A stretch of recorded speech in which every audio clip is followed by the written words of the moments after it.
Welcome, folks. Today I wanted to give you some more insight on how SkillArch is being maintained and how you can have your own custom configuration included with backups. So that's where we are aiming today, and we'll see how it goes. So if we switch back, right there, I finally released the full install procedure for the dummy way to use SkillArch. So the one one would use inside a VM or inside a laptop for, let's say, single use or really with no specific configuration nor tweaks or no update. You decide. You can tweak, but it will break stuff. So now that the setup is done, I want first to show you how I will maintain SkillArch and push some changes in the README to include that. And then, as I'm a customer of myself, I will go through the fork and custom install process, so you can have more tweaks at the end. So first, as you may know, SkillArch, Laluka/SkillArch is the original repo. So this means that as soon as I pushed this introduction video, I went to SkillArch original. We can show with git GST, so git status, or JDH for git diff head. What are the main differences? As we do have the changes now, we will be able to GAA updated for README, install procedure, git push, gist, my bad, GAA, jcam, git commit, add message. Now we do have that. We can git push. Of course, this will trigger on my end the action on the main SkillArch original repo. And so that's how I maintain the main version of it with Docker builds, images, and I'm sure that the software is actually working as intended. But now that we do have an update in the main repo, we will be able to show how the custom installation is supposed to be made. So if you go through the README of the main repo, the one you should find first, you see that there is the simple no customization, no backup one, which is the first demoed in this video. And there is the advanced full customized full backup setup. So for this repo, you should go up here, click fork, being logged with another GitHub account. So not mine, obviously. I cannot fork a repo on my own organization. But I did so a while ago. I will show that still. So once you fork this repo, this click should work right away. You can install your SkillArch with the usual install process. And once the install process is done, you will git remote add upstream Laluka SkillArch. So you are actually adding the SkillArch original repo to your own fork as an upstream branch. This will allow you to pull back upstream changes into your repo while still being able to push changes on your repo and have full customization, backups, and so on. One main big advantages of that is that I will be able, so this is my own repo. If we check on the commits ahead and commits behind, maybe if I refresh, I have only ahead, not sure, two behind, my bad. And so if we do that by refreshing here, so this is just clicking and going on the file changed, I can see to some extent what are the main changes that have been applied since I changed. Most of the changes I have are some slightly ZSH configuration changes because I do not want everybody to suffer from AWS CLI slowness, and some recent changes that I did not yet pull back from upstream. So I can see my changes compared to SkillArch original, but I can also see yours thanks to tools such as GitHub Active Forks.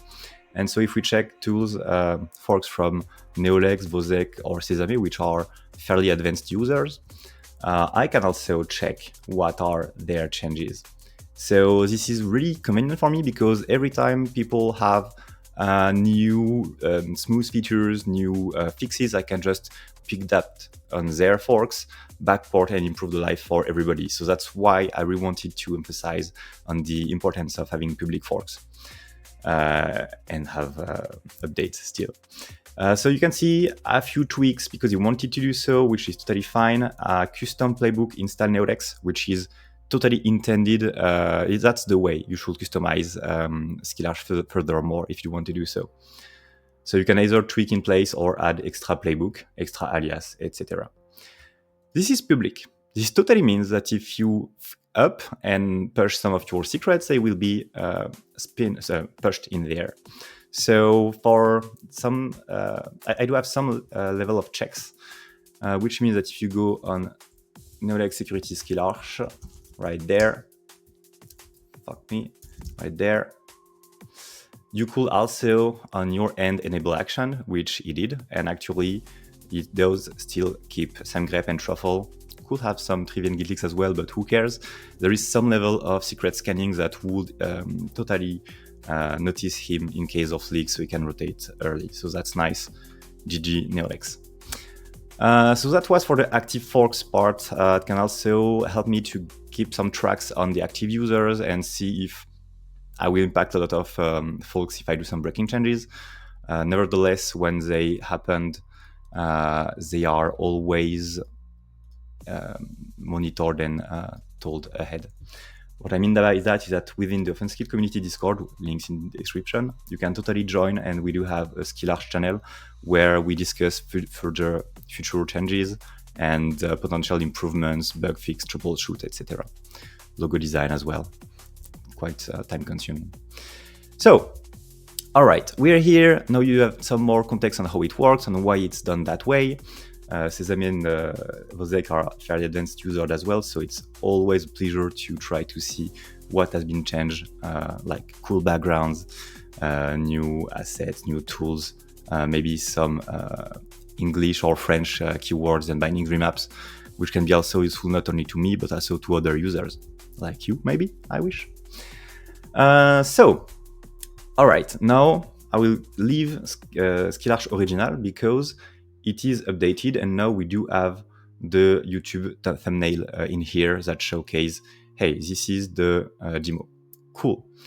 We don't want that for now. What we want is to leave the main SkillArch and go on to mine. So if you hit SKA, SKA should always bring you to SkillArch original, which you probably don't have, and SKA will bring you to SkillArch right away. And from there, so if you do have your SSH key added, so SSH add list, I can see mine, fingerprinting, yeah. And so I'll be able to pull and push. So git pull, no specific changes. If I git diff head, I can see that I am on the latest of my own repo. But if I hit SKA update advanced, then I will have some sort of instruction on how to have my changes saved locally. Go to the right repo, get some status, fetch the upstream. So the upstream will get the latest changes from SkillArch original, merge upstream into my current configuration, merge config in readme. 20 mesh failed, gst, hash, okay. So it's in here that we have some changes. Let's fix that by hand. So within the README,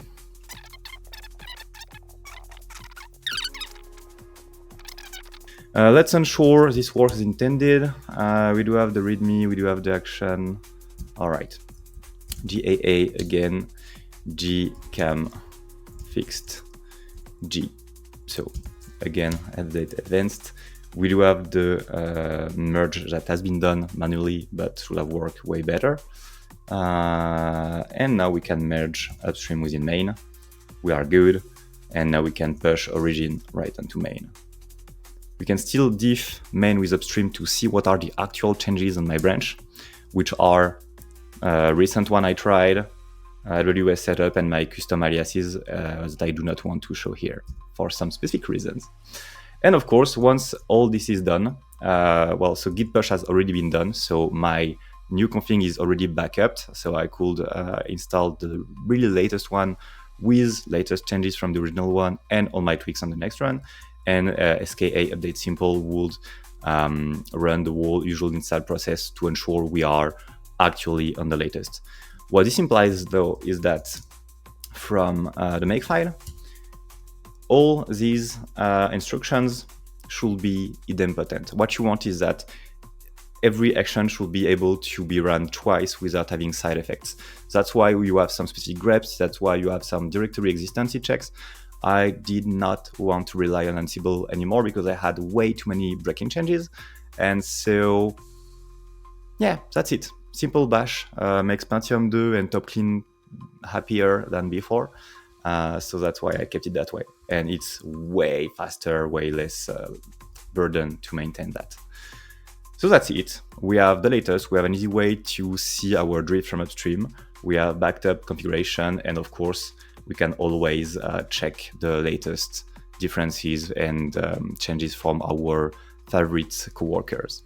I hope you liked that short demo, and that makes things slightly clearer on how you are supposed to use the custom install and custom version of SkillArch. That's pretty much it. So girls, guys, bye, take care, and welcome home.